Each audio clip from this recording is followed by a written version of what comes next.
Hey guys, it's LipstickNick, Morphe's Director of Global Artistry. With so many new full coverage foundations launching, I'm here to show you today 3 different ways to make full coverage foundation work for you. The great thing about full coverage is that you can literally make it work for anyone. There's ways to shear it down, to dilute it, using products you probably already own. So if you want to learn how to make full coverage foundation work for you, then keep on watching. Alright guys, let's talk about dry skin. So the key with dry skin is to add as much moisture as possible. So what I like to do is use a beauty oil, like our new priming beauty oil. This helps to dilute the foundation and emulsify the product even more for a smoother, even application. Apply your beauty oil and foundation cocktail using a wet beauty sponge. This will give you an even sheerer application, allowing you to build up to whatever coverage you like. Use the dropper in the priming beauty oil to add 1 to 2 drops of the oil to your foundation. Mix this together so that the oil is blended with the foundation evenly.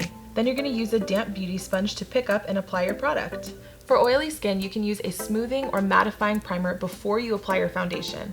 You can also add a pea size to your foundation. This will help the application be smoother, especially if you have oily or acne prone skin or any skin with texture. Squeeze a pea size and mix into your foundation. Use a buffing brush for full coverage, like our M439.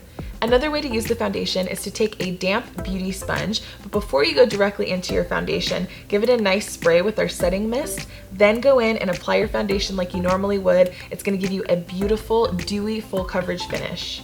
Thank you guys so much for watching. I hope you learned something new about full coverage foundation and how to make it work for you. If you have any other questions, please leave them in the comments below. Make sure you give this video a big thumbs up, and I will see you guys next time.